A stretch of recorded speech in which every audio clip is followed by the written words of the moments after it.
Boa noite a todos. Que a paz do Mestre Jesus nos envolva e que nós possamos, no decorrer desses momentos breves aqui, aproveitar esse tema tão importante e fazermos uma reflexão, olharmos realmente para o nosso interior e fazermos uma caminhada pelo nosso eu interior, buscando entender realmente quem é esse homem, espírito encarnado que nesse tempo caminha aqui, né, por este mundo. E aí a primeira questão que nós vamos estar perguntando, para entender esse tema e para adentrar a esse assunto, é perguntar: o que é que nós estamos fazendo aqui? Qual é o propósito da nossa passagem por este mundo? Na condição de espíritos simples e ignorantes, criado com o propósito de evoluir, estamos aqui com um objetivo. Essa é a primeira questão. E aí nós vamos ver que nós temos um compromisso grandioso de fazer a nossa transformação moral. Burilar realmente os nossos sentimentos para que nós possamos avançar, para que nós possamos ascender, crescer nessa escala evolutiva enquanto seres eternos, enquanto seres transcendentes, que não nos limitamos apenas a esta vida ou à vida espiritual. Nós somos transeuntes, ora aqui, ora lá. Nesse movimento que nós fazemos, nós vamos ter a oportunidade, através da convivência com o outro e do trabalho que nós estamos executando em nossos momentos, vamos chamar assim, de vidas, os mais distintos, os mais variados, passando por esse processo de aprendizagem. Então, esse é o foco. E nós vamos estar lembrando que o Livro dos Espíritos, ele é dividido em 4 partes, ou em 4 livros. E o livro terceiro, ele está totalmente voltado para essa questão que nós vamos estar trabalhando, estudando, refletindo sobre ela hoje. E já começam, logo no capítulo 1º da parte 3ª, Kardec já reúne os ensinamentos ali que fala da lei divina ou da lei natural. E ali nós temos todo o direcionamento, todo o caminho que nós precisamos trilhar para que nós possamos fazer a nossa evolução, o nosso crescimento moral. E mais lá no capítulo 12, mais adiante, nós vamos estar trabalhando a questão da moralidade, do crescimento moral ou das leis morais, que vem falar especificamente, tem um capítulo que fala especificamente do conhecimento de si mesmo ou do autoconhecimento, né?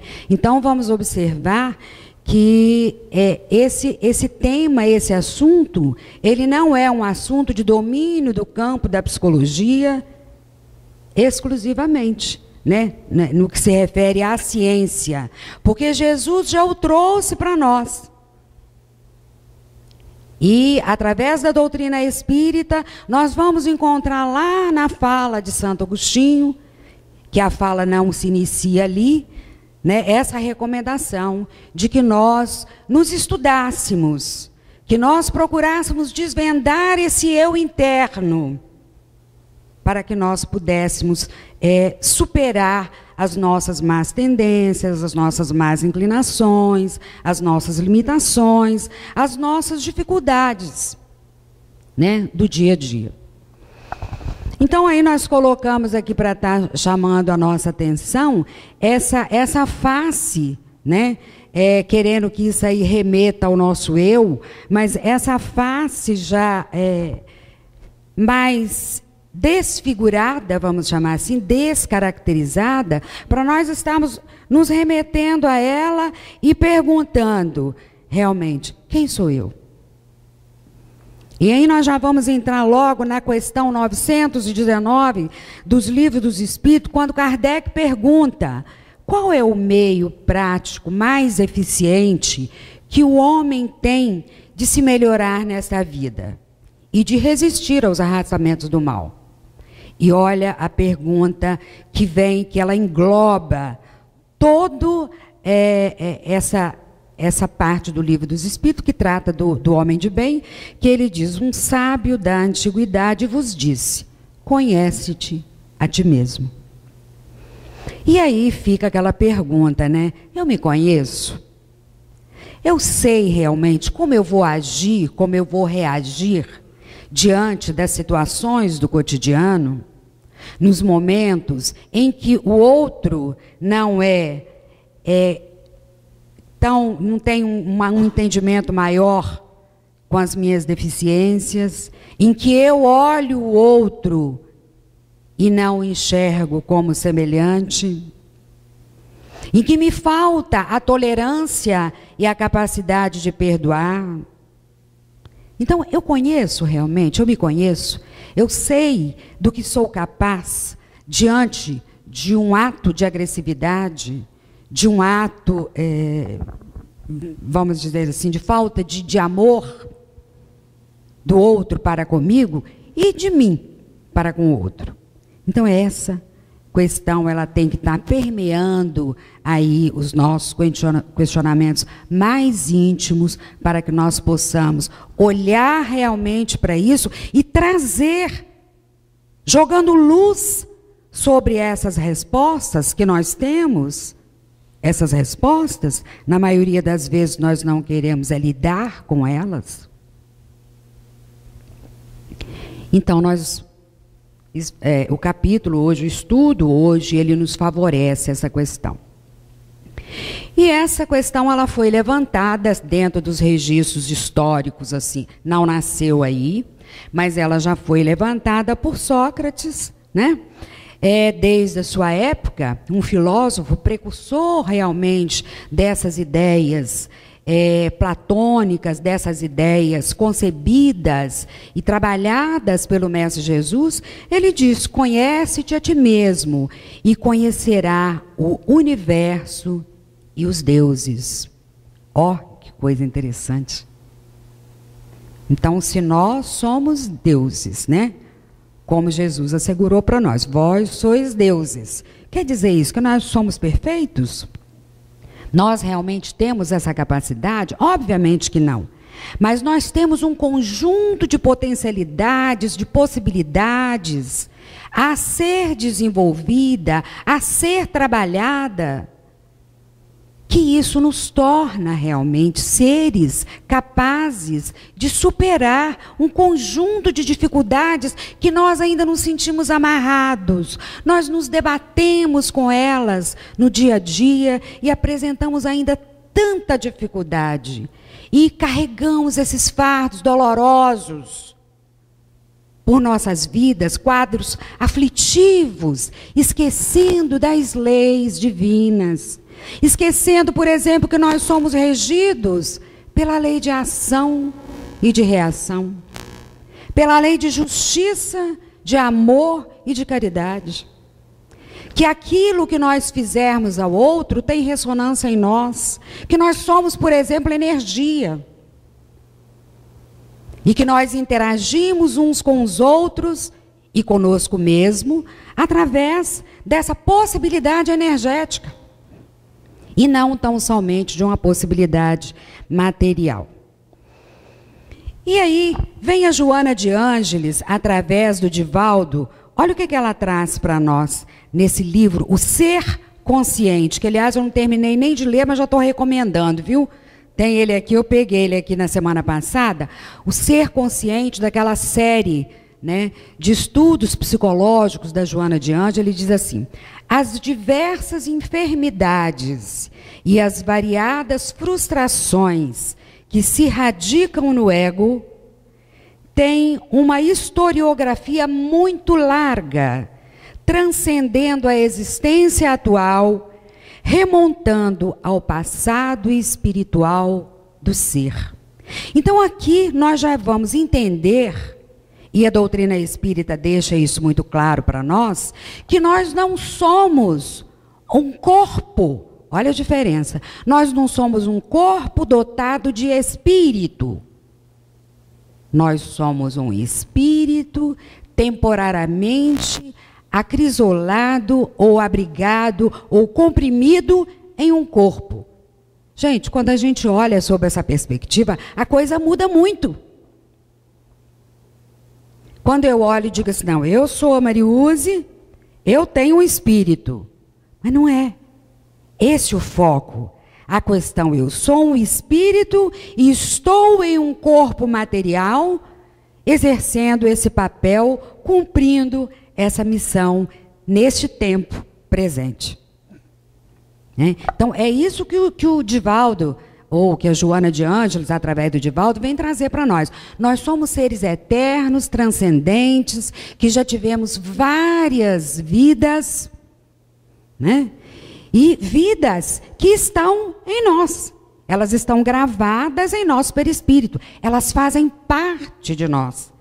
Temporariamente, esta lembrança está apagada, ou, como diz Kardec, amodorrada, adormecida, mas ela está aqui. Eu sou essa totalidade, com capacidade de avançar, de evoluir, de superar realmente as minhas limitações, de uma forma fantástica. Por isso somos deuses, por isso fomos criados para brilhar.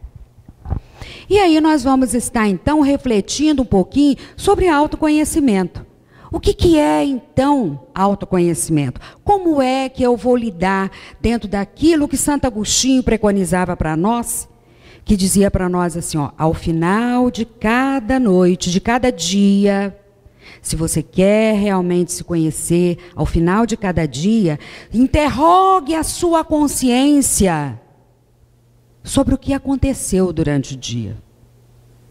Se você feriu alguém, se você deixou de ajudar alguém, se você descumpriu as leis eternas, se nós realmente abrimos espaços para as nossas chagas morais, para as nossas dores, ou se nós deixamos de aproveitar as oportunidades que nós tivemos, porque cada vida, cada momento de angústia, de aflição, de dificuldade, é oportunidade de superação.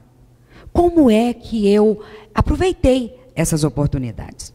E aí nós vamos entender que autoconhecimento é ter consciência de si.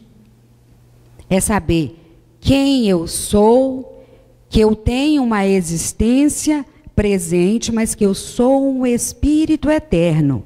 E entender agora, sob o ponto de vista material, entender que esse estado de consciência é o momento em que eu tenho controle das minhas emoções, dos meus pensamentos, das minhas atitudes, e reconheço as sensações que me visitam.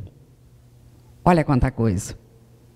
E muitas vezes nós somos acometidos assim de determinados estados, vamos chamar assim, que nós não reconhecemos que eu estou agindo de determinada forma porque eu estou com raiva, que eu estou agindo de determinada forma porque eu estou com medo. Então, é ter consciência, é estar ciente do que está nos acontecendo. Essa é a primeira condição do autoconhecimento. E é importante também nós percebermos, reconhecermos e lidarmos com os nossos sentimentos e as nossas emoções. Então, eu estou aqui, eu estou percebendo, eu tive uma atitude, ou me visitou, passou pela minha mente algum tipo de pensamento, é eu reconhecer de onde isso vem. Não, eu estou sentindo esse estado, ou de raiva, ou de ansiedade, ou de medo, ou de angústia, ou de alegria, ou de tristeza, de prazer, ou de desprazer, é porque me aconteceu isso, assim, assim, assim. É fazer essa conexão, é pensar realmente nessa entidade que somos nós, como ela age, como ela atua nesse mundo. Então, perceber, reconhecer e lidar. Aí já entra a questão do controle, né? Qual é o controle que eu tenho sobre esses estados emocionais que me tocam? Eu consigo controlar a minha raiva? Eu consigo controlar o meu medo, a minha angústia, a minha ansiedade? A outra condição é identificar e direcionar os próprios pensamentos. Isso aqui, gente, é muito sério. Isso aqui é muito grave na nossa vida. Porque nós transitamos pelo mundo e a todo instante nós recebemos impulsos externos que podem ser do plano dos nossos irmãos encarnados ou desencarnados. E o pensamento, essa energia, isso é vida, isso é real, isso não é nada subjetivo, não. Não é nada imponderado, não. Muito pelo contrário, é ponderado, é real, é quase que tocado o pensamento. Então eu tenho que reconhecer que esse pensamento me visita, tenho que verificar, esse pensamento é meu, não é meu, eu quero esse pensamento, ele me faz bem ou não me faz, e eu tenho que ser o gestor deste pensamento. Eu não posso deixar que ele inunde, que ele invada realmente a minha mente e eu agir automaticamente em descontrole quando essas situações acontecem. E uma outra questão é potencializar as intuições positivas que nós temos. A todo momento também nós somos agraciados, nós somos amparados, nós somos regidos pela misericórdia divina também. Então, esse fluxo benéfico de informações, de ativação, de energia que nós recebemos, como é que eu estou potencializando e utilizando isso em meu favor? Isso é uma outra questão. E Kardec deixa muito claro para nós que nós somos seres dotados de razão. E nós temos que encarar, em qualquer época da humanidade, os fatos que se nos apresentam com essa lógica viril. Entendendo o que está acontecendo, decodificando as leis divinas e perguntando, eu estou agindo corretamente? E o que é correto? O correto é quando o que eu estou fazendo ao outro é o que eu gostaria que fosse feito a mim. Isso é o correto. Não tem nada mais distante do que isso daí, né? E aí, quando eu potencializo essas sugestões benéficas que me vêm, bem como as oportunidades no mundo da matéria que surgem aqui, eu vou ter sucesso em minha vida pessoal, em minhas relações, em minha vida moral. Tudo isso vai para o meu arquivo de moralidade.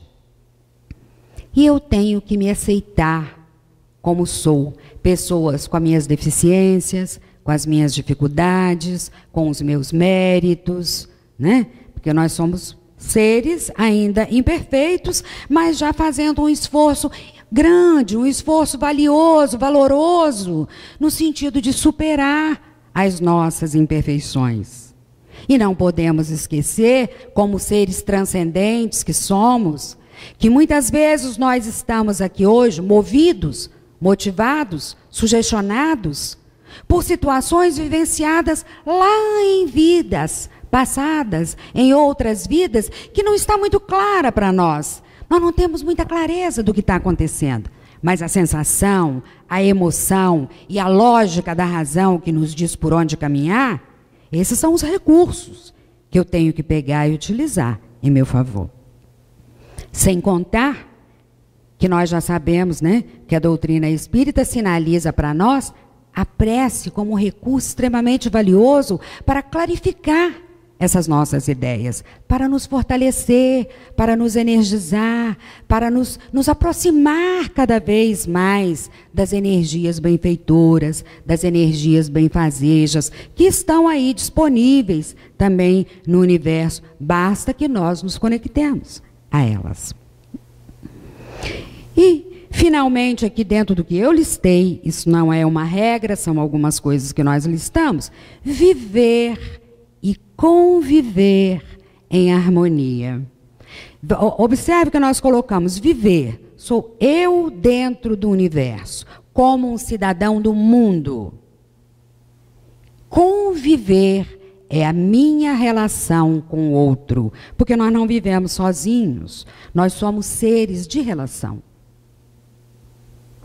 E o propósito da nossa encarnação é que, através da convivência com o outro, especialmente daquelas criaturas, daqueles seres mais diferentes, mais difíceis, que nós possamos realmente aprender. Aprender a quê? A superar as nossas deficiências, as nossas fragilidades, atendendo aquele imperativo maior das leis divinas ou naturais, que é a lei do amor, da fraternidade, do perdão, da compreensão, do entendimento. São essas leis que se resumem em amai-vos uns aos outros. Bom, e aí nós vamos levar a uma outra questão. E o autoconhecimento, né? Por que autoconhecimento? Isso é importante a essa altura da minha vida? É importante eu me conhecer? Por quê que isso é tão importante? Por que o Evangelho nos propõe isso? Porque Jesus, quando esteve aqui, ele trabalhava, né? ele doutrinava, ele pregava a sua doutrina em cima dessa questão. Por que ele trabalhou tanto os seus apóstolos?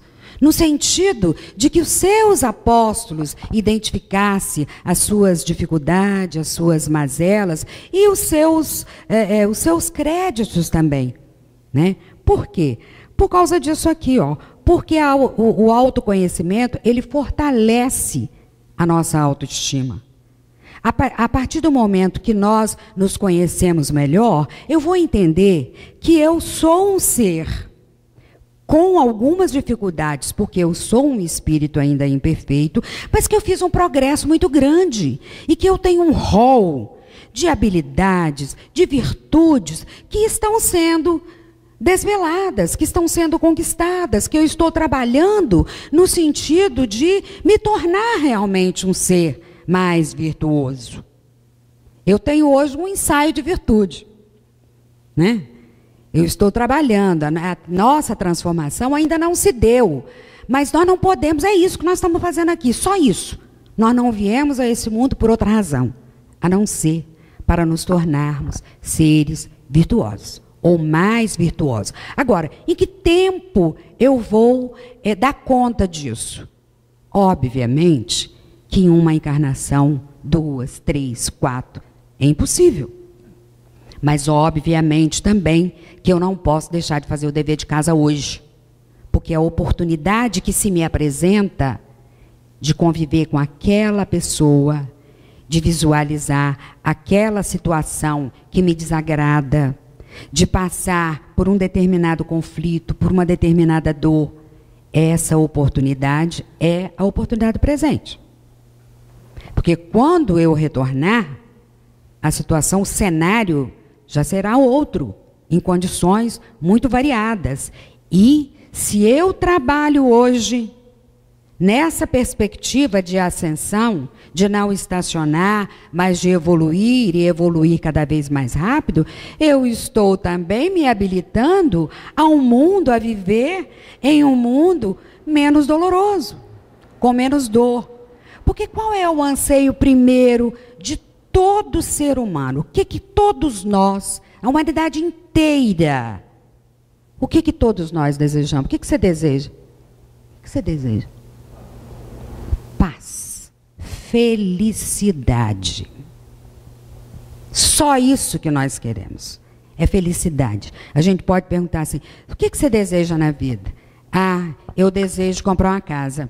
Mas você quer uma casa para quê? Ah, eu quero uma casa para abrigar minha família, para morar melhor, para não sei o quê, não sei o quê, não sei o quê. Mas você quer abrigar a sua família, morar melhor, para não sei o quê, não sei o quê, não sei o quê. Aí vai desembocar lá na felicidade. Tudo, tudo. Você quer poder, você quer trabalho, você quer família, você quer amigos, você quer tudo para ser feliz. Mas aí, quando eu pergunto assim, você quer ser feliz para quê? Tem resposta? Não tem. É um fim em si mesmo. Eu quero ser feliz para ser feliz. Então, a felicidade é um fim em si mesmo. E é o que todos nós almejamos. Quando você chega na felicidade, você pergunta, você quer ser feliz para quê, cara? Eu quero ser feliz para ser feliz. Não tem outra pergunta. Aí ela se encerra. Então, se nós realmente queremos isso, a partir do momento que eu me vejo como se eu estivesse diante de um espelho, que eu reconheço aquela imagem, que eu aceito aquela imagem, né? Que eu admiro aquela imagem, que eu não tenho revolta, não tenho desamor por aquela imagem, realmente eu estou em paz comigo, eu estou bem comigo. A outra condição é desenvolver o auto-amor. Nós precisamos aprender a nos amar, a nos aconchegar, a nos agasalhar, a nutrir as nossas dores. E por vezes, é engraçado, nós vivemos numa polaridade. Às vezes, nós somos assim extremamente exigentes com nós mesmos ou extremamente benevolente, né? Nós estamos num estado de cegueira tão grande que eu não reconheço os meus defeitos, né? As minhas dificuldades, então eu estou lá, eu sou ótimo. Ou então eu sou extremamente exigente. Ah, porque eu sou imperfeito, porque eu não devia ter feito isso, e a gente carrega aquela culpa, ó, que a gente anda vergado, né? De tanta culpa, de tanto remorso, de tanta dor.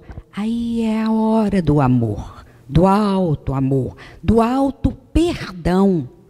Nós temos que entender que nós somos aprendizes na vida e que nós precisamos nos perdoar. Só que nós não podemos ser tão indulgentes, benevolentes conosco. Eu me perdoo e prossigo caminhando, trabalhando para não pecar mais. Vá e não peques mais. Como asseverou, como disse Jesus para nós. A outra questão é o seguinte, a autoestima ou o autoconhecimento, ele enriquece os nossos relacionamentos. Quando eu interajo bem com o outro, quando eu convivo bem com o outro, em harmonia com o outro, o meu relacionamento, a minha vida, ela é mais gratificante, ela é mais bonita, ela é mais gostosa, ela fica mais enriquecida. Ela não fica aquela vida pobre, solitária, isolada. Até porque nós estamos aqui, é nessa convivência, nesse atrito do dia a dia, que nós estamos aprendendo a conviver, a superar essas dificuldades. A outra questão é que o autoconhecimento, ele reduz o nosso estresse. Porque eu não tenho culpa, cobrança, desconforto, autoacusações, né? E eu olho o outro, eu entendo o outro dentro de uma perspectiva diferente, uma perspectiva de criatura ignorante, criatura que ainda não avançou nos níveis que favorece um relacionamento mais enriquecido, mais harmonioso. Então, em entendendo isso, o meu estresse, ele vai sendo reduzido, ele vai sendo eliminado. Ela aumenta as nossas possibilidades de conquistas no mundo.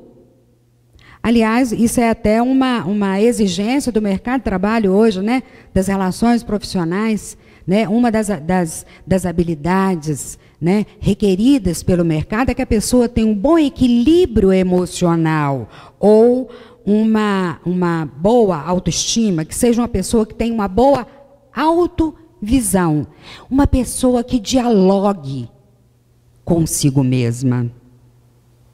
Vocês já experimentaram fazer um diálogo? Eu, às vezes, falo assim para os meus pacientes, para as pessoas que me procuram. Eu proponho e coloco diante de um espelho e digo, olha, pergunte para você, dialogue com você. E a maior dificuldade que a gente tem é dialogar com a gente mesmo. É muito difícil, porque você entra realmente num nível você vai acessar determinados conteúdos que você não quer admitir algumas respostas. E esse enfrentamento com a minha sombra, ele é fundamental para que nós cresçamos, para que nós superemos essas barreiras. A outra questão, ele aumenta os nossos níveis de saúde e de felicidade.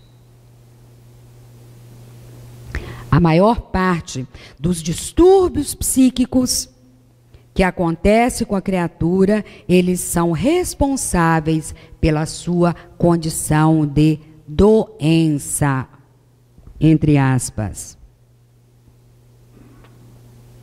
Tá? Então, na medida em que eu me conheço, que eu entendo por que eu estou sentindo essa dor de cabeça, por que eu estou com essa sudorese, por que eu estou com o meu coração palpitando, por que eu estou sentindo medo, por que eu estou com taquicardia, por que eu estou com esse mal-estar aqui no estômago, com essa queimação, essa coisa toda. Na medida em que eu começo a refletir sobre os meus atos, sobre a minha vida, eu vou diagnosticando, eu vou colocando todas essas coisas no lugar, e aquela sensação de medo, de angústia, ela vai se esvaziando. Em uma condição de mais equilíbrio, de mais bem-estar, ele vai tomando conta, vai me envolvendo. Então, o autoconhecimento, ele é fundamental para nós vivermos bem conosco mesmo e com aqueles que estão ao nosso derredor. E aí vem a questão número 0. Número 0. 0 porque ela pré-existe, né, às demais. Quem sou eu ou quem somos? E olha que coisa maravilhosa, a doutrina espírita nos traz isso assim com uma claridade, com uma transparência fantástica. Somos espíritos eternos, transcendentes, que temos um passado de glórias, de conquistas, de deslizes, que nos acompanham em todas as etapas da nossa vida. E que na medida que nós formos eliminando essa área de escuridão, eu vou jogando luz no entendimento do meu eu, do meu ser, e vou agindo, convivendo, vivendo de uma forma mais plena, de uma forma mais sadia. E aí eu volto àquela reflexão inicial, né? Nós somos uma trindade, né? Uma trindade de espírito, perispírito e corpo. Mas a gente se vê nessa perspectiva daqui, ó. A gente não se vê nessa perspectiva de centelha divina, que tem um envoltório perispirítico para poder realmente fazer essa conexão com o corpo, né? E nos permitir viver aqui nessa vida.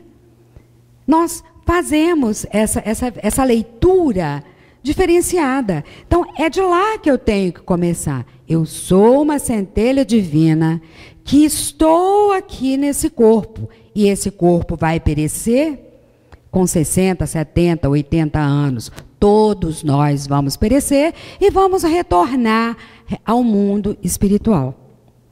Então, essa era... aliás, a psicologia via muito isso, ó. Eu sou um espírito, mente e corpo. Essa trindade né?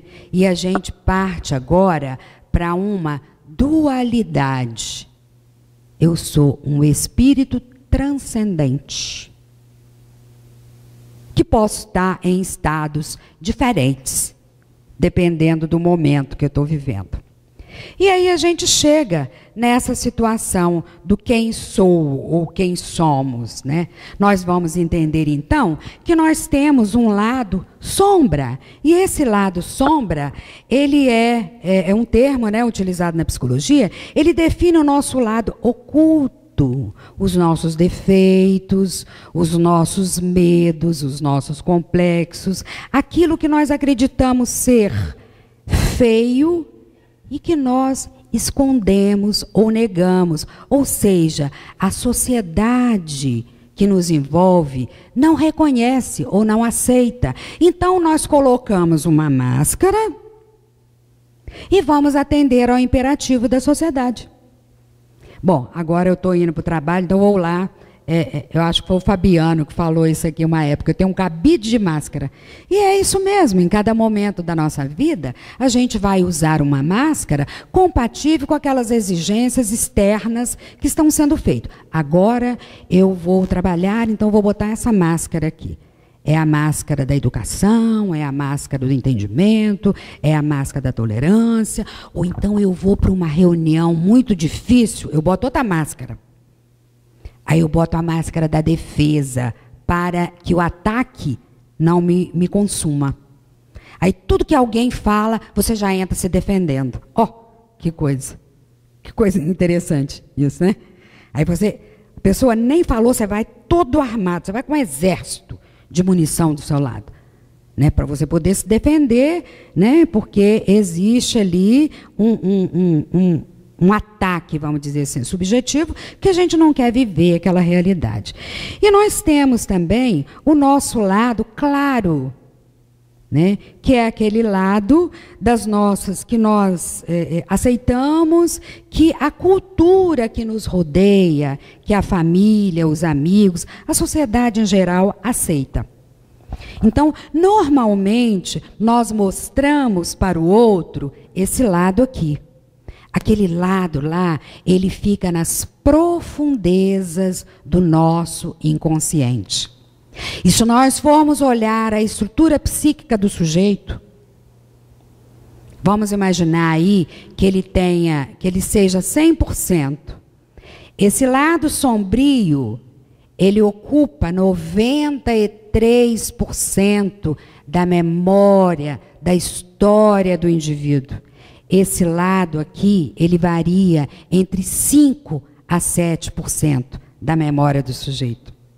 Então, e o que nós temos que fazer no nosso dia a dia?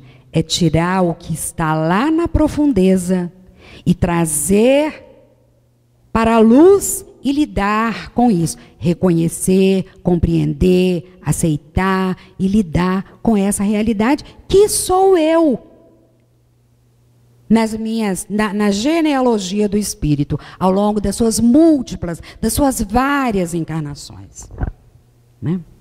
Então, eu achei muito pertinente a gente estar lembrando disso aí. E aí nós vamos perguntar também, dentro desse lado, né, sombra e claridade que nós temos, eu vou perguntar quais os sentimentos que me animam. Isso aí é brabo também, a gente olhar para isso e perguntar, que sentimentos são esses? Quem sou eu? Como é que eu estou agindo, como é que eu estou reagindo, como é que eu estou vivendo na minha situação dentro do meu lar, no meu ambiente de trabalho? Eu comigo. Gente, às vezes a gente trava guerras, batalhas homéricas conosco mesmo. Porque nós não entendemos, porque nós desconhecemos. E aí, é hora de vir para a casa espírita. É hora de pegar as obras de Kardec, que, aliás, nós não podemos deixar de mencionar, né, que esse mês foi aniversário dele, né, no dia 3 de outubro, a quem nós rendemos aí toda a nossa gratidão, nosso carinho. Né? Então é hora de pegar essa doutrina e debulhar, olhar para essa doutrina tão esclarecedora que vem nos mostrar realmente toda essa situação. Então, que personagem eu sou? Olha ali, como é que eu estou deixando que os meus sentimentos, as minhas emoções, os meus pensamentos, que eles passem por uma variação, por uma instabilidade, uma turbulência tão grande que eu não dou conta de estabilizar essa situação. E aí eu lembrei daquela novela, né? Dessa artista, e ali ela ainda traz assim, ó, ela não tem o menor pudor em usar, destratar, ignorar as pessoas. Ela, no papel da novela, ela é uma vilã que ela realmente, né, ela encena, né, ela mostra esse lado, que é um lado que às vezes a gente até se identifica com ele em algumas situações.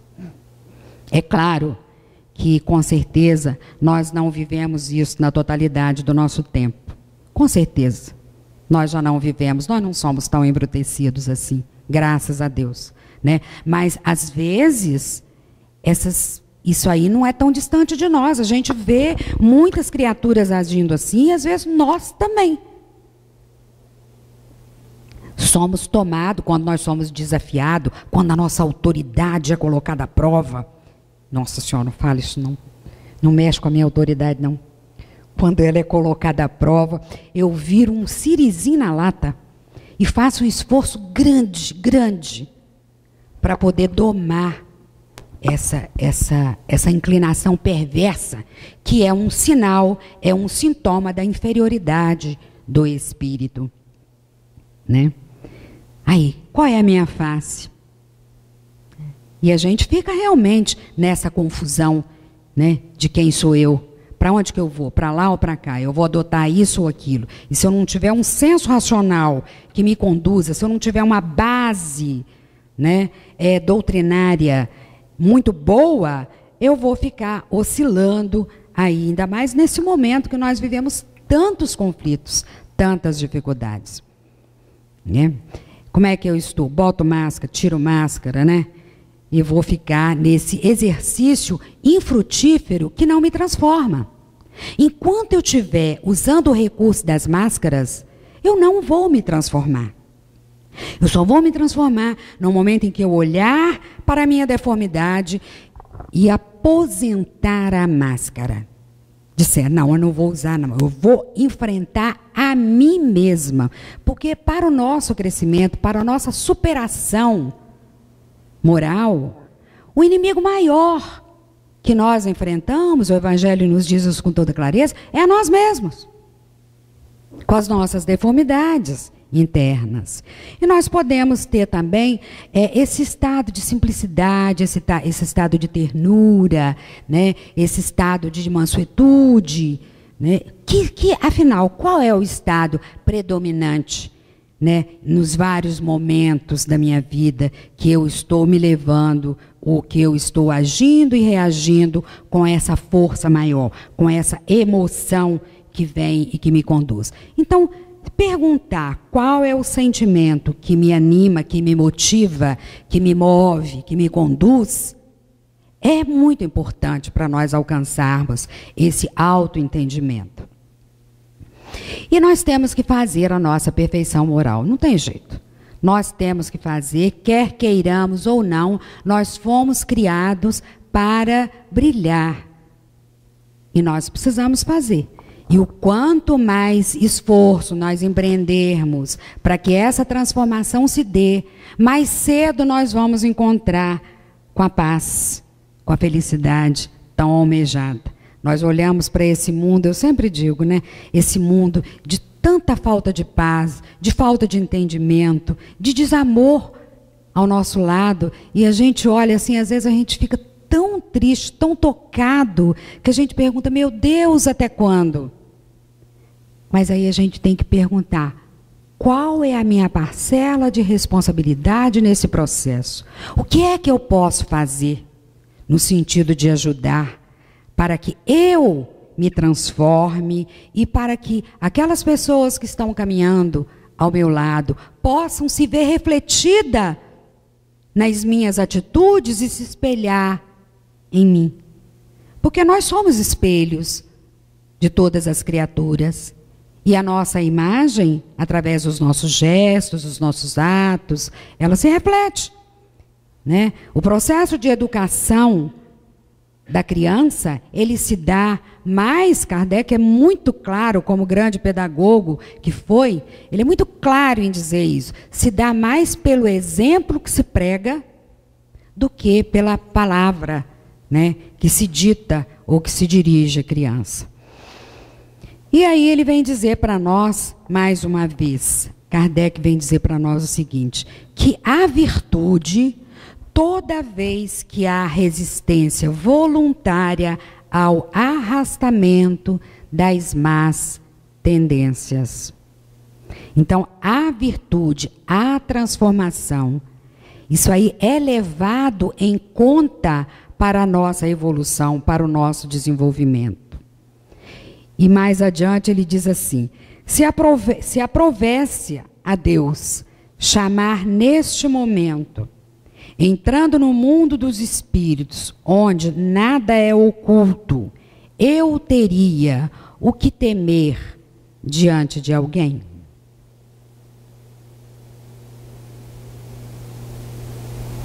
Na hora que eu li isso, eu falei, caramba.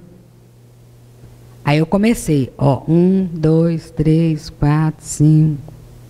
Quanta coisa a gente poderia ter feito diferente. Aí voltamos lá em Santo Agostinho.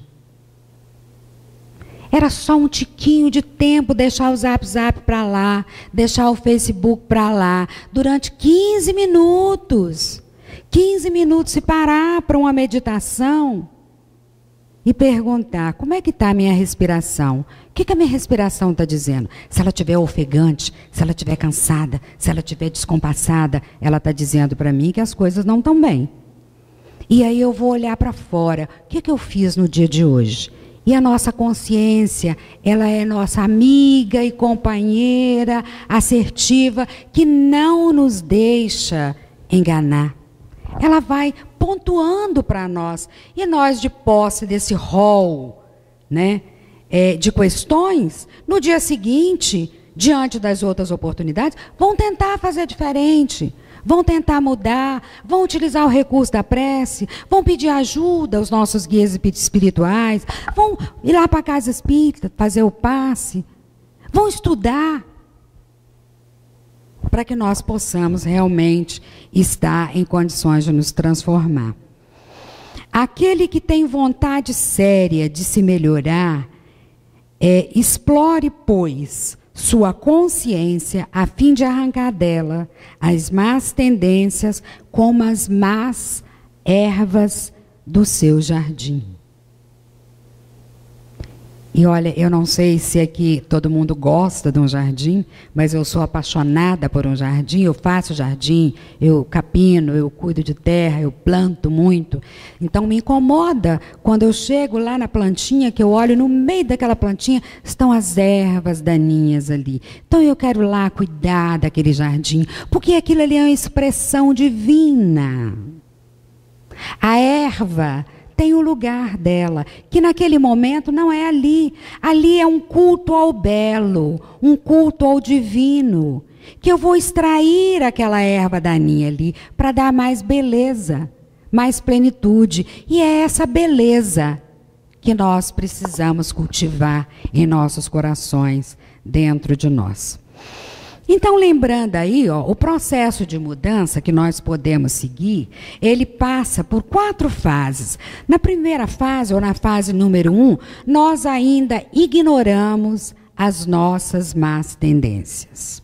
Essa fase é uma fase obscura, em que nós ainda não temos, naquele lado escuro lá, daquela foto, ela está tão imiscuída, está tão mergulhada ali naquele mar tenebroso, que nós não conseguimos, nosso estado é de ignorância. Mas nós, espíritos, nós aqui, hoje, inclusive do nosso planeta, essa fase nós já superamos.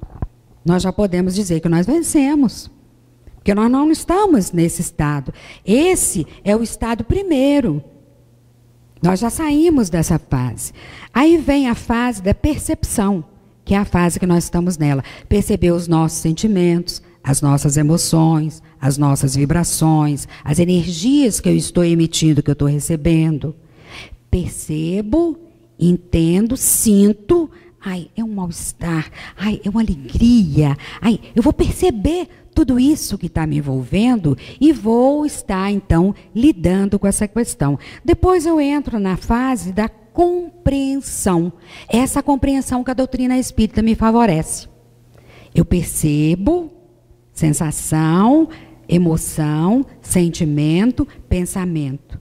4. Eu percebo isso e aí, com o conhecimento da doutrina espírita, eu vou compreender por que é que isso está acontecendo. Por quê? Tem leis que regem a vida. Eu descumpri essas leis. Se não agora, ao longo de vidas pretéritas, e estou aqui na oportunidade iluminativa de recomeçar, de aprender. E finalizando, vem aí, a partir do momento que eu compreendo que o meu estado, o estado que eu almejo é a felicidade, vem o processo de mudança. Mas nenhuma mudança acontece se não houver o sentimento efetivo, a vontade de mudar e a atitude para que eu possa mudar, de fazer diferente. Então, sentir, ter vontade e colocar essa vontade, ativar essa vontade, para que isso possa se tornar um ato, uma atitude, um hábito em minha vida. Então, mudar é preciso. Nós não vamos fazer a transição de um mundo de aflições para um mundo de mais paz, de um estado interior de desequilíbrio para um estado de mais equilíbrio, se eu não mudar a minha perspectiva de vida, o meu jeito de ser, o meu jeito de conviver. E aí, nós vamos entender que mudar é desadaptar-se, é atualizar-se, é evoluir. Gente, é de sair do estado em que nós estamos, vou desadaptar, que eu já estou instalada, adaptada, confortável, eu vou sair desse estado, eu vou me atualizar em um novo estado, e quando eu faço essa transição, eu mudo. É como esse peixinho aí, ó, que ele sai desse estado ali, ó, de conforto, em que ele está naquele meio, e ele busca realmente um mundo diferente, um universo diferente. Ele tem aquele impulso, aquela atitude nova para ele poder fazer essa mudança, essa transição. E aí o Evangelho vem nos lembrar, mais uma vez, que estreita é a porta que conduz à verdadeira vida. A verdadeira vida é a vida de mais paz, de mais equilíbrio, a vida de felicidade. Se nós insistirmos em caminhar, em passar pela porta larga, com todas as facilidades, sem querer fazer a nossa transformação, nós não vamos conseguir. Nós vamos viver num estado de comodidade, não vamos conseguir. Para isso, nós temos que fazer um trabalho árduo, incessante, mas extremamente meritório. É o trabalho que nos vai trazer, nos vai dar de retorno essa condição realmente que eu tanto almejo, que eu tanto espero. E finalizando, nós lembramos da questão 909 do Livro dos Espíritos, quando Kardec pergunta: poderia sempre o homem, pelos seus esforços, vencer as suas más inclinações? É possível isso? Ou isso realmente não é possível, considerando que nós somos seres imperfeitos? E olha a resposta fantástica que vem. Sim. E por vezes, fazendo esforços bem pequenos, o que falta é vontade. Então, a partir do momento que nós temos a vontade, o empenho, e que fazemos a atitude, que tomamos a atitude, realmente nós fazemos essa transformação. Nós vamos nos conhecer mais e em nos conhecendo, nós vamos ter um autocontrole sobre as nossas atitudes e nós vamos poder nos transformar, mudar de lugar, nos desadaptar de um modo de ser, de viver, de conviver, para ir para um outro mundo. Né? A partir do momento que eu saio daqui, que eu dou um passo, eu estou mudando de mundo, mudando de estado. Porque eu não mudo de estado apenas só externamente. Primeiro eu tenho que mudar internamente. Mudar o meu jeito, as minhas convicções, os meus valores. Eu sempre digo assim, a gente tem que revalorar os nossos valores, a nossa escala de valores. Eu tenho que atribuir outros valores a esses valores. Porque, de repente, eu estou cultivando valores ultrapassados que já não são nem coerentes com a vida hoje, que é tão dinâmica, que se movimenta tanto. E aí, sabendo que é possível, né, através dos nossos esforços, nós estarmos pulindo as nossas virtudes, né? Estarmos eliminando as nossas imperfeições, que Deus nos abençoe, que Jesus se faça conosco e que nos ajude para que nós possamos fazer esse trabalho tão necessário e mais do que nunca nesse momento, para que nós possamos encontrar um pouco mais de paz, de quietude e contribuir acima de tudo, para que a paz se faça em todo o mundo. Que Jesus nos abençoe.